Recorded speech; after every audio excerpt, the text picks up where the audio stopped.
Assalamualaikum warahmatullahi wabarakatuh. Alhamdulillah nahmaduhu wa nasta'inuhu wa nastaghfiruh wa na'udzu billahi min shururi anfusina wa sayyiati a'malina. May yahdihillahu fala mudhillalah wa may yudlil fala hadiyalah. Asyhadu an la ilaha illallah wahdahu la syarikalah wa asyhadu anna Muhammadan abduhu wa rasuluhu la nabiyya ba'da ma ba'd. Hadirin jamaah salat maghrib, azakumullah. Kita lanjutkan bahasan kemarin seputar salat jenazah. Selesai salat jenazah, standarnya 4 kali takbir. Takbir pertama tidak ada doa iftitah, langsung baca Al-Fatihah dan baca surah. Takbir kedua baca sholawat. Takbir ketiga baca khusus buat mayit. Takbir keempat doa secara umum buat mayit dan kaum muslimin. Adapun kalau mau dengan 9 takbir, kelima, keenam, ketujuh, kedelapan, kesembilan, maka boleh dibaca untuk si mayit atau untuk kaum muslimin secara umum. Adapun yang populer hadisnya Bukhari Muslim 4 kali takbir. Nah, kalau seandainya terjadi masbuk, ketinggalan, maka seandainya imam takbirnya ketiga, maka dia setelah takbir tetap baca Al-Fatihah, baca surah. Imamnya takbir keempat, dia takbir kedua, dia baca sholawat. Imamnya salam, dia melanjutkan takbir yang ketiga, dan terusnya takbir keempat, kemudian salam. Jadi sama dengan sholat. Kalau seandainya orang masbuk dalam sholat jenazah, maka berapa takbir yang dia ikuti dengan imam, kemudian sisanya dia sambung. Ini hukum asalnya sholat, sebagaimana Nabi bersabda, "Shollu kama ra'aitumuni usolli." Sholatlah kalian sebagaimana kalian melihat aku sholat. Jadi hukumnya sama dengan sholat yang wajib. Begitu selesai, masbuk menyempurnakan yang kurang dari sholatnya tersebut. Kemudian kita melanjutkan bab berikutnya, yaitu mengantarkan, mengusung dan mengiringi jenazah. Kita akan bahas tentang bab ittiba'ul janaiz, mengantarkan jenazah. Karena ini masing-masing kaum punya tradisi, masing-masing kaum punya kebiasaan dalam mengantarkan jenazah. Kemudian ada beberapa poin di sini tentang masalah mengantarkan jenazah.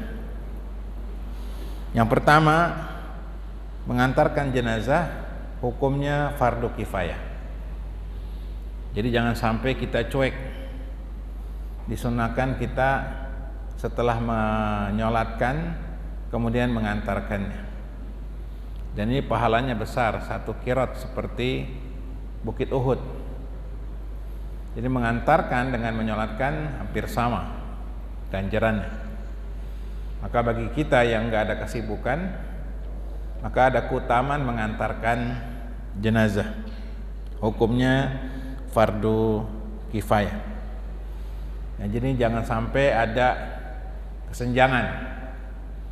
Kalau orang kaya yang nganter banyak, kalau orang susah yang nganter sedikit.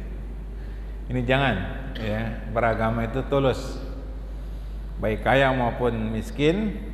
Kalau kita ada kesempatan mengantarkan jenazah, antarkan jenazah sampai ke pemakaman. Mengantarkan jenazah sampai ke pemakaman, tidak harus sampai ke lobangnya. Yang sampai ke lobangnya itu adalah yang menguburkannya. Jadi kewajiban mengantarkannya itu sampai pemakaman. Pemakamannya sudah, gitu. Dan secara umum di pemakaman nanti ada babnya sendiri. Ya, jangan sampai kita memahami harus sampai ke lobangnya. Akhirnya kita menginjak-injak kuburan dan seterusnya, merusak kondisi yang ada di kuburan.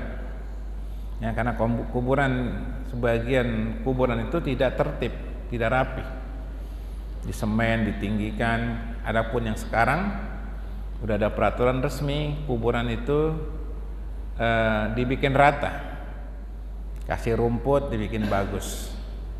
Jadi bagi orang yang ingin ziarah kubur tidak kesulitan.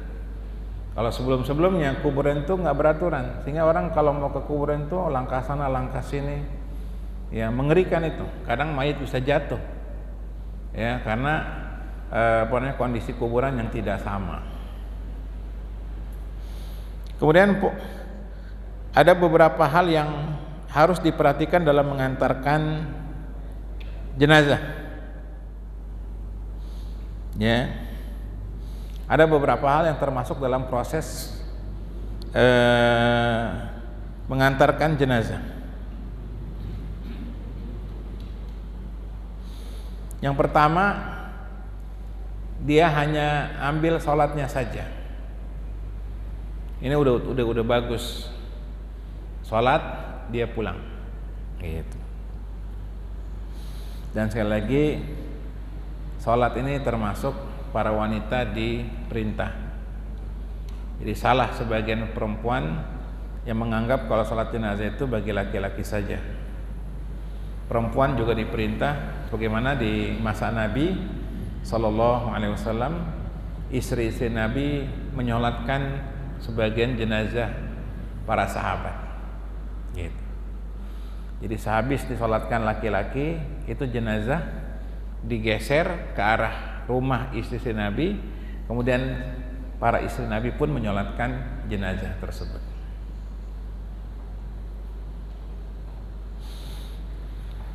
Kelompok yang kedua yaitu kelompok yang hanya mengantarkan saja, nyolatin enggak. Ini yang terbanyak kita. Udah pakai motor tuh, rong.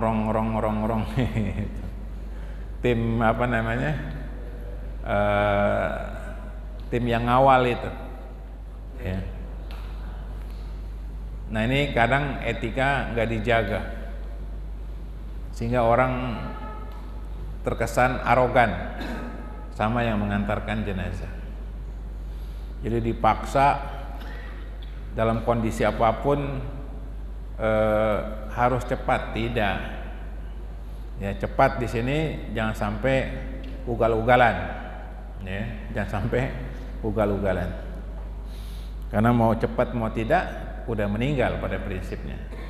Tapi memang jenazah dalam peraturan diprioritaskan. Jadi boleh juga orang mengambil jatah mengantarkannya saja. Ini biasanya orang-orang yang senang jalan-jalan.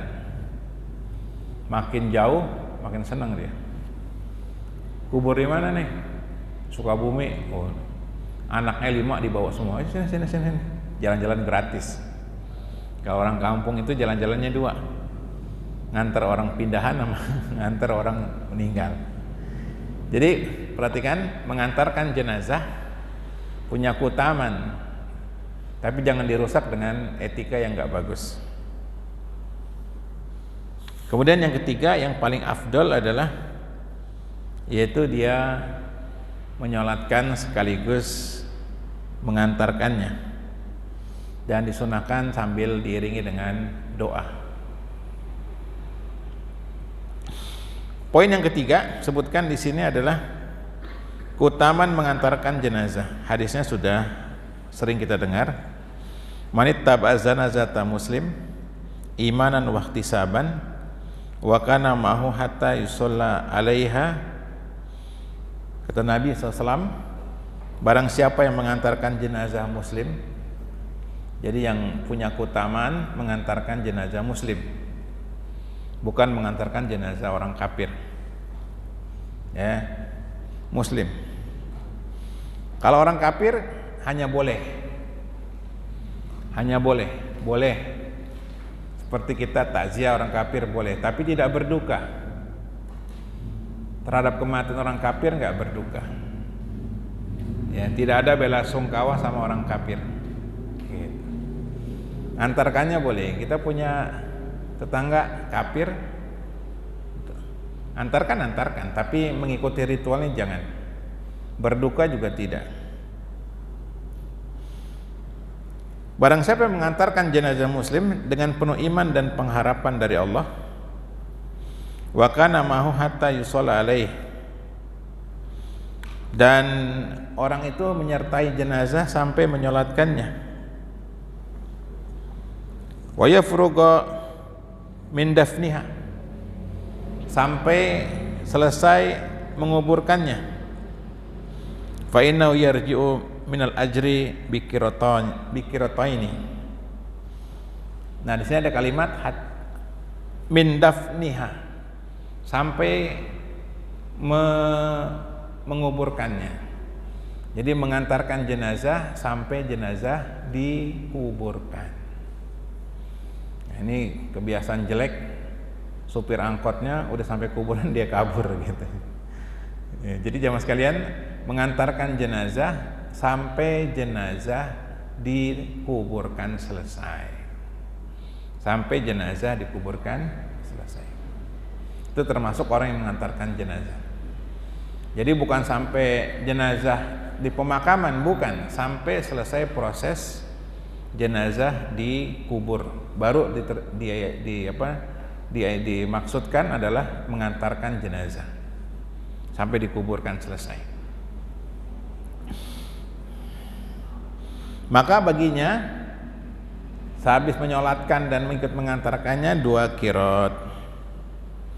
Kullu qiraatin mislu Uhud, 1 qiraat itu seperti bukit Uhud.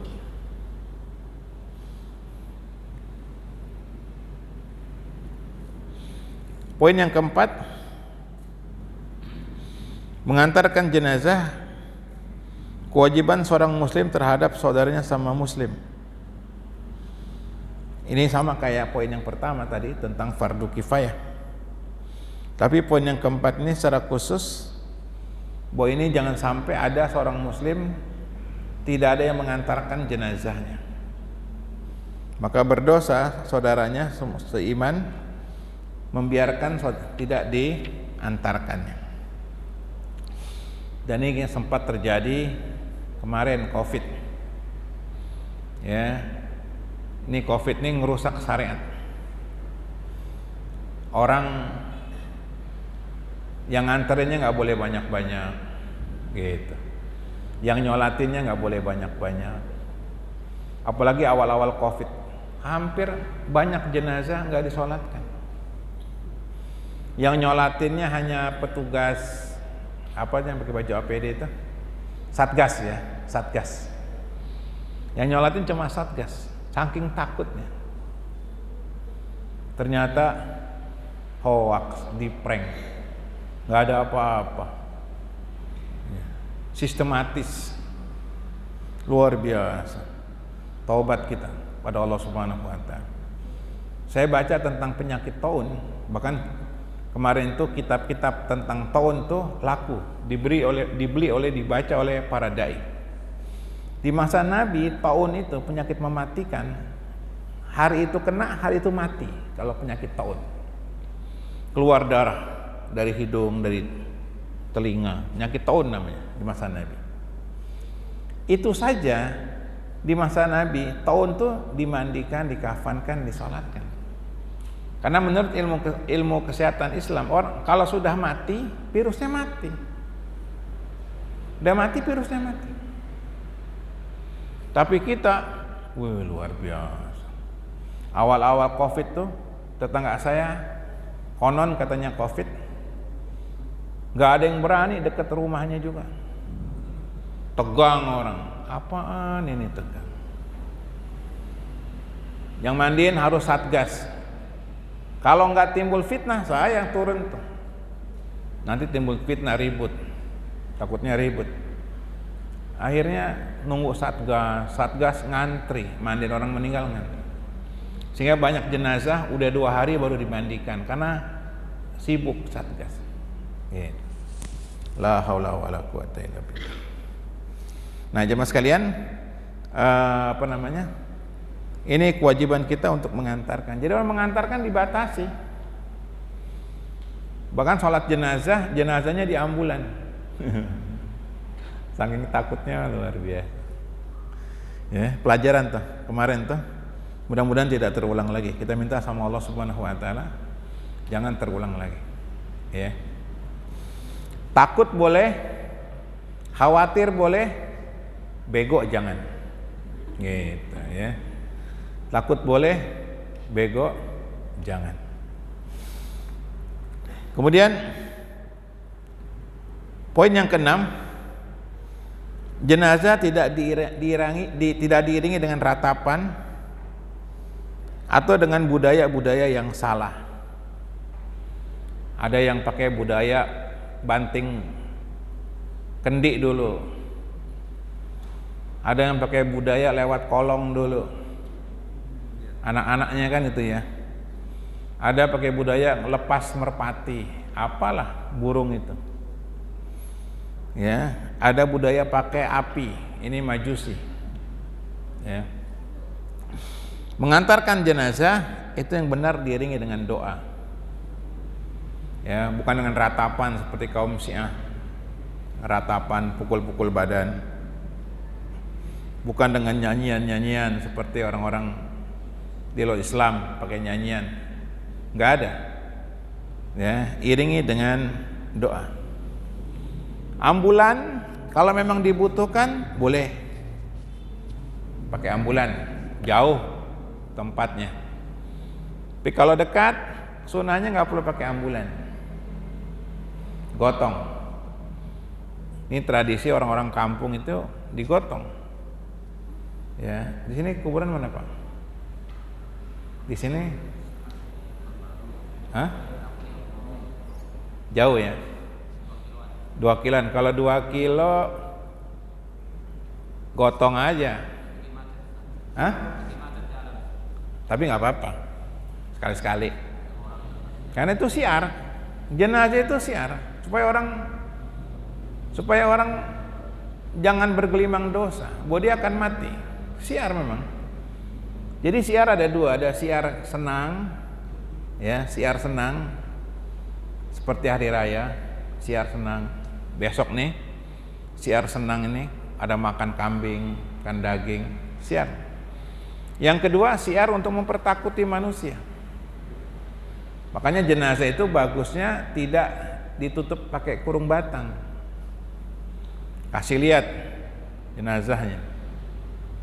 Nah itu orang jadi nggak macam-macam. Kalau ditutup, hilang hikmah mengantarkan jenazah. Sama kayak ambulan, hilang hikmahnya. Jenazahnya nggak kelihatan. Si lihat. Ya, makanya bapak-bapak lihat di haram itu, kaget-kaget itu orang di haram itu kan, di Mekah, wih, nggak ditutup, gitu, tutup kain doang kan, tutup kain, kadang hijau, kadang hitam, tutup kain, ya jenazah, nggak tutup pakai kurung batang, ya kan, kurung batang itu hijau, yang tulisannya innalillahi wa inna ilaihi rajiun, ya kan. Biarpun partainya merah, kurung batangnya tetap hijau gitu ya. Nah itu di haram jamaah kita kaget, oh kok nggak dikurung batangin? Itu syiar mempertakuti manusia.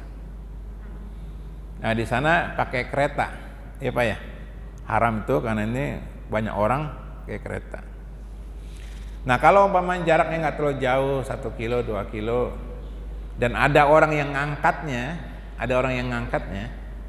itu sunnahnya memang syiarnya itu diangkat, panggul, gitu, ya. Ini kurung batang, ya. Kurung batang biar bagus gimana pun juga nggak ada yang mau masuk duluan, ya kan? Ya Pak ya. Ya, banyak masjid-masjid kurung batangnya stainlessnya cakep-cakep. Cuman begitu jadi nggak ada yang mau masuk duluan, gitu. Lu aja dah duluan kan gitu ya. Nah ini apa namanya, mengantarkan jenazah, ya. Mengantarkan jenazah, apa namanya, dengan jalan. Sunnahnya di belakang, kecuali dibutuhkan bagi yang butuh tempat itu untuk memberikan tempat, memberikan jalan, itu boleh di depan. Ya sunnahnya di belakang, iring-iringan itu di belakang. Sunnah mengantarkan jenazah. Nah, bagi yang mengangkat, ini tolong diperhatikan, hendaknya kompak. Jangan sampai jenazah jatuh, karena beberapa kejadian jenazah jatuh karena nggak kompak. Ada yang tingginya nggak sama, akhirnya jenazahnya jatuh. Ini kejadian di Kemayoran, anaknya pengen ngangkat, anaknya tubuhnya kecil, jadi jenazahnya tuh nyerosot, atau nyerosot nggak apa namanya, turun, mending turun ke bawah, comberan, comberan. Tahu kan gang kecil tuh Pak, gang kecil kan? Di Kemayoran masih banyak tuh gang kecil tuh, sempit, masuk ke comberan, akhirnya ya karena najis mandiin lagi, ulang lagi. Malamnya tuh tempat jatuhnya pocong tuh nggak ada yang berani lewat tuh. Masyarakat masih percaya yang mitos-mitos gitu. Langsung jadi apa? Jadi sepi tempat jenazah, nyerosot masuk comberan, sepi tuh, angker katanya. Allahu Akbar, fitnah. Kita lanjutkan lagi ya. Jadi jangan ada macam-macam ya mengiringi jenazah. Apa namanya? Payung juga nggak ada sebenarnya, itu nggak tahu dari mana itu payung. Ya, soibul payung itu. Ya kan, jenazah dipayungin tuh bisa-bisanya tuh orang kita itu, nggak tahu, nggak dari agama itu. Ya, pakai payung. Ya, ini keliru. Ya. Sehingga banyak orang begitu jenazah mau diangkat repot, payung gitu. Emang pakai payung, saya bilang gitu. Tapi ini sebenarnya salah. Ya, budaya salah, menyalahi syariat. Mitos yang kuat. Tapi masyarakat kita nggak tahu.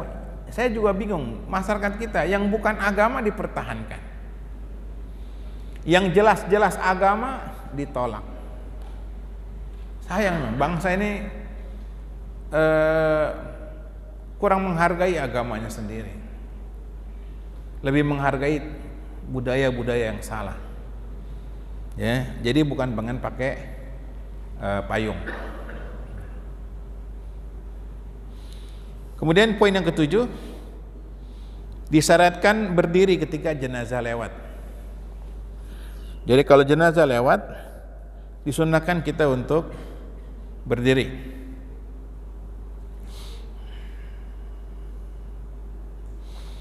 Nabi pernah bersabda, idza ra'a adukum janazatan fa ilam yakun masyan maha falyakum, ya, hatta yukhalifaha. Apabila seorang di antara kalian melihat jenazah dan dia dalam kondisi lagi berjalan bersamanya, maka hendaknya dia bangun, berdiri, lewat di depannya, berdiri dia, menghormati jenazah. Ya, ini sunnah, tidak wajib. Sampai jenazah itu lewat, ini sunnah. Jadi kalau kita berkendaraan berhenti, kalau kita duduk bangun, ya, jenazah, ya nggak apa-apa macet. Jadi ya macet karena syariat nggak apa-apa, gitu. Ya, bener memang diberhentiin orang kendaraan itu karena jenazah lewat, benar, sudah benar ini. Ya, dan alhamdulillah peraturan dunia sudah sesuai, gitu. Cuman yang berdiri jarang yang tahu.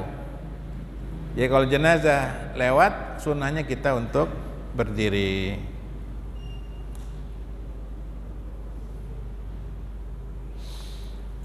Idza ra'aitumul janazah faqumu. Dalam riwayat yang lain Nabi bersabda, apabila kalian melihat jenazah maka berdirilah sampai jenazah itu lewat.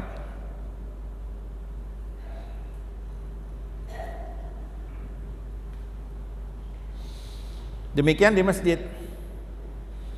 Kalau jenazah itu masuk masjid, kita lagi duduk berdiri. Gitu. Diri. Ya, diri sunahnya. Ini juga termasuk hukum yang disebutkan poin yang ke-8, sampai jenazahnya itu ditaruh ke bawah. Jenazah dipikul nih, masuk masjid, kita duduk berdiri. Sampai jenazahnya di bawah, kita duduk lagi. Ya, ada rumah duka yang meninggal, sohibul musibah. Jenazahnya baru datang dari rumah sakit. Kan biasanya pada duduk-duduk kan keluarganya itu. Jenazah datang berdiri. Sampai jenazahnya ditaruh di bawah, baru pada duduk lagi. Ya.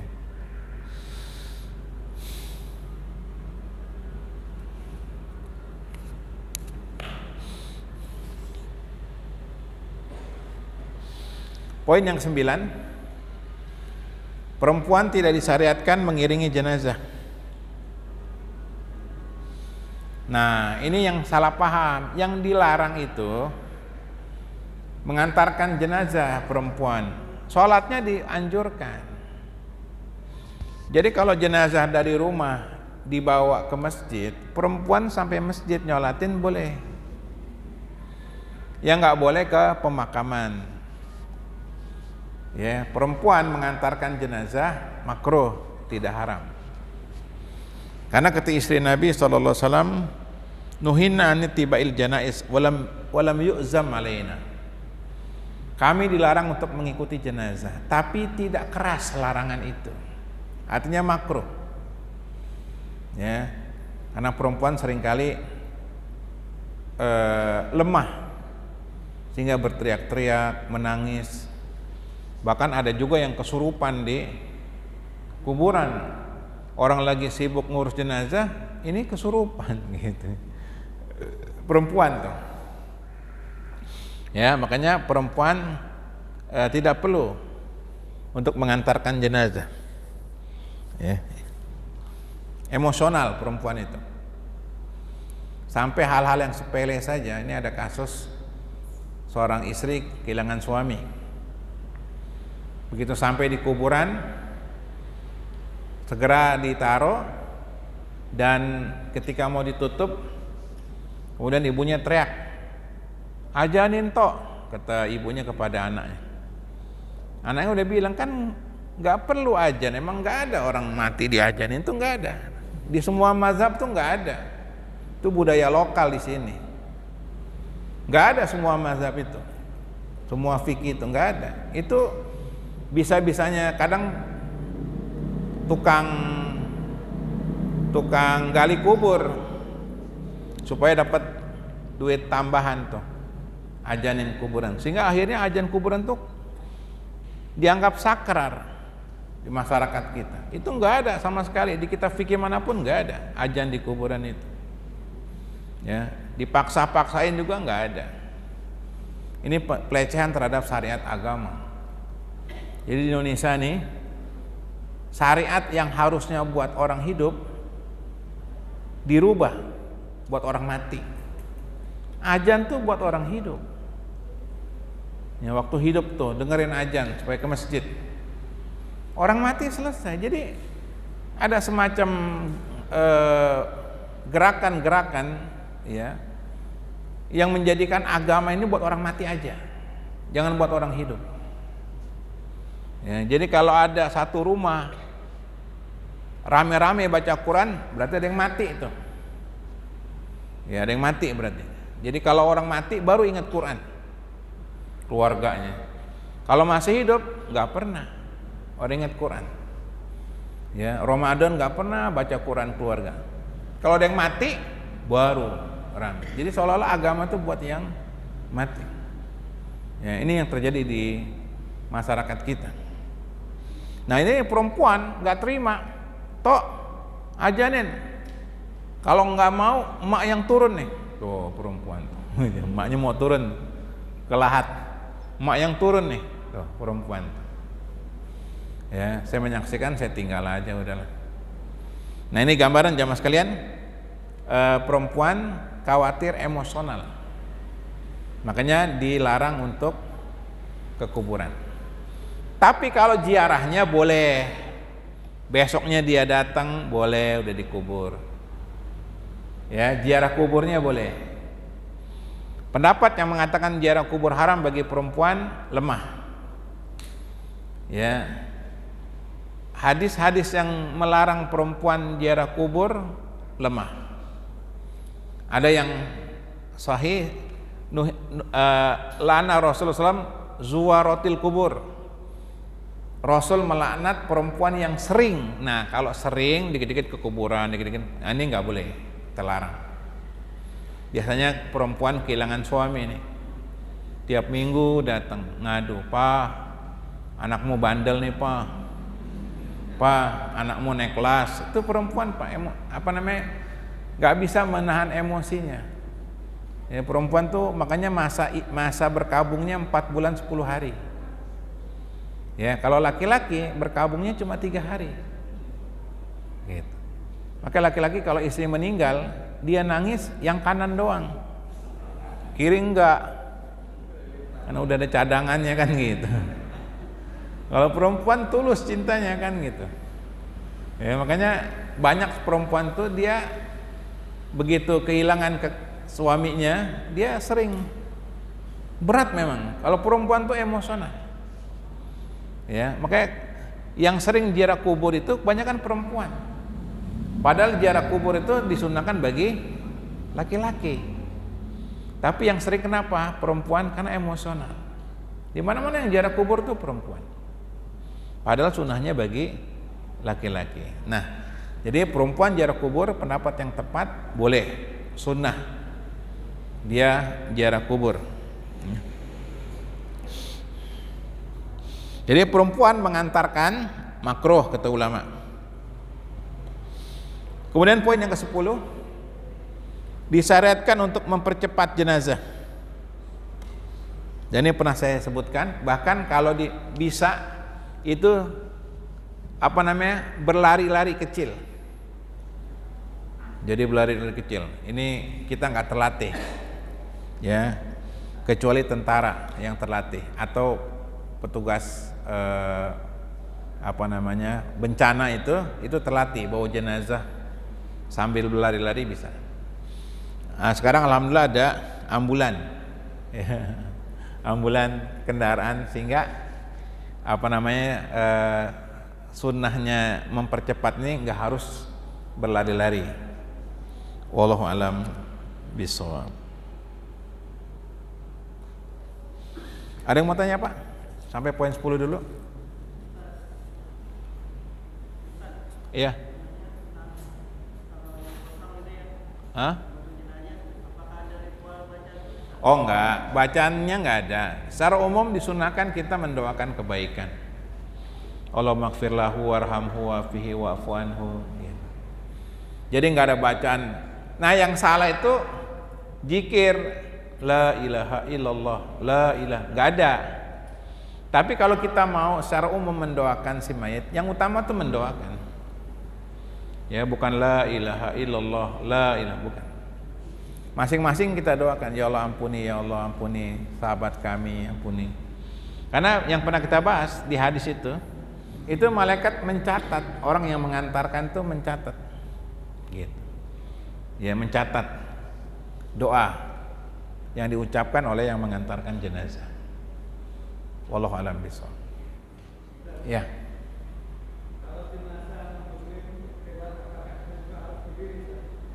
Jenazah? Oh, no, kafir enggak, Pak. Enggak. Biasa aja kafir. Enggak berduka kita. Sampai matinya kuburannya. Di hadis, idza mararta bi qabrin rajulin kafir fabashirhu binnar. Kalau kamu melewati kuburan orang kafir, maka kabarkan api neraka. Sampai kayak gitu. Kalau kita melewati kuburan orang kafir, maka disunahkan mengucapkan kabar gembira tentang api neraka. Rasain loh neraka, gitu. Kalau kita melewati kubur orang kafir, ya. Jadi pertarungan memang ideologi. Kalau kafir sesuai dengan nas Quran, ya, itu meledek kita ketika kita hidup.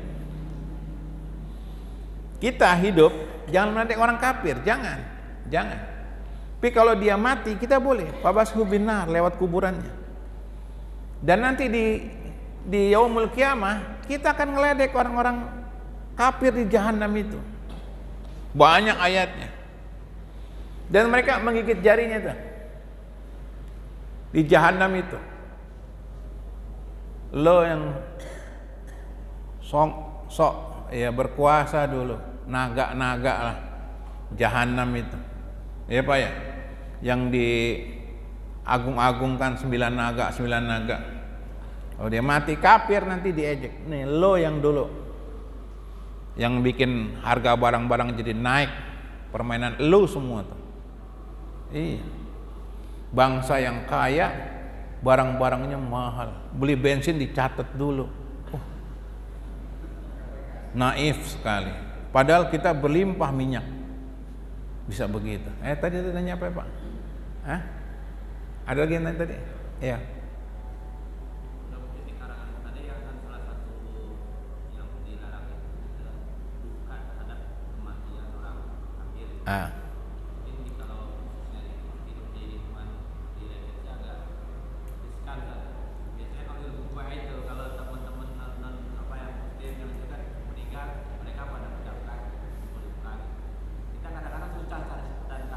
Gak usah berduka cita, bilang aja semoga keluarganya sabar, gitu aja.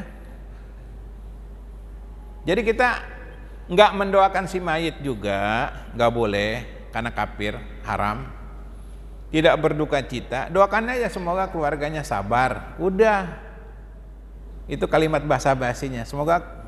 Semoganya. Jadi jangan kami turut berduka cita, nggak boleh. Bela sungkawa bahasa kitanya. Doakan saja, bilang aja semoga keluarganya sabar, udah, gitu. Sabar dan itulah, gitu.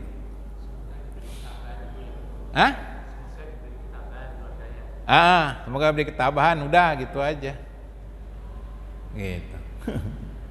Semoga itu kan doa juga ya? Iya, tapi bukan ungkapan bela sungkawa yang semoga beliau tenang di alam sana, itu nggak boleh. Semoga jenazah amalnya diterima sama Tuhan, gitu, itu nggak boleh. Jadi kita doain keluarganya aja, deh, tabah, udah. Itu lebih bagus. Semoga keluarga dapat hidayah, gitu. Kalau berani, gitu, ya. Semoga dapat hidayah, gitu, ya, boleh, gitu, ya. Ya kalau basa-basi itu, Pak, nanya Pak.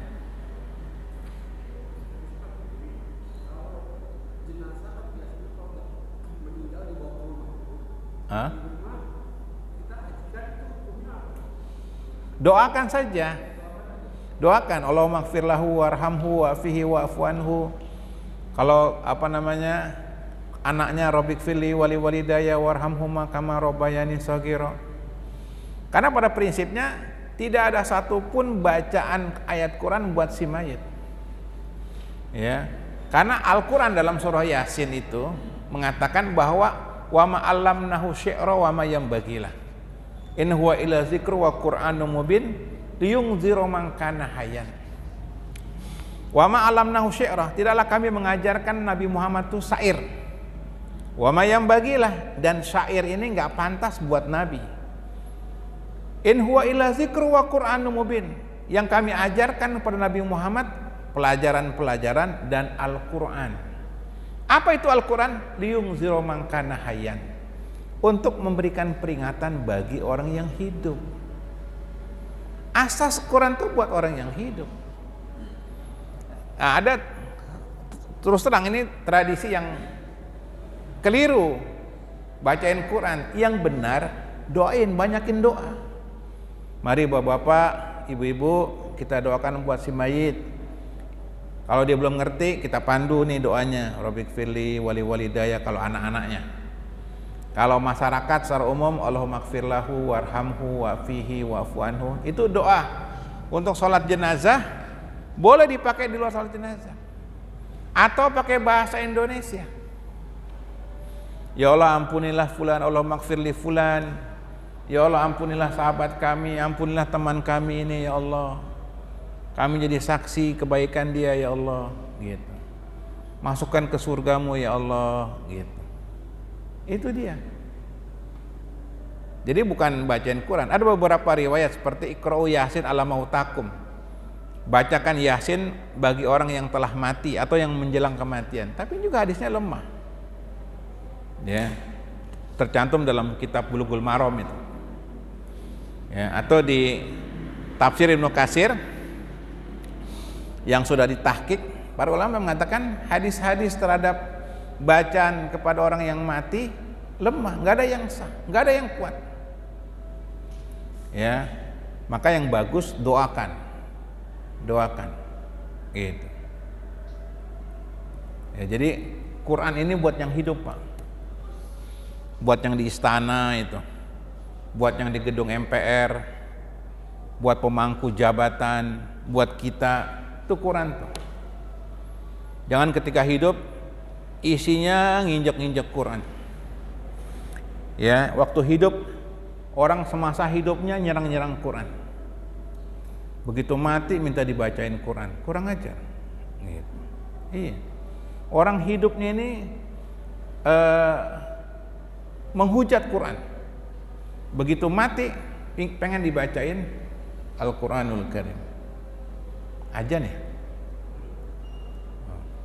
Nah itu Pak, jadi nggak ada satu hadis pun yang sah dari Nabi bacakan ayat-ayat Quran. Doain ya, doakan. Ini doa itu doa yang kita ucapkan dicatat oleh malaikat di sisi si mayit itu. Ya, subhanakallahumma bihamdika, asyhadu an la ilaha illa anta astaghfiruka wa atubu ilaik. Assalamualaikum warahmatullahi wabarakatuh.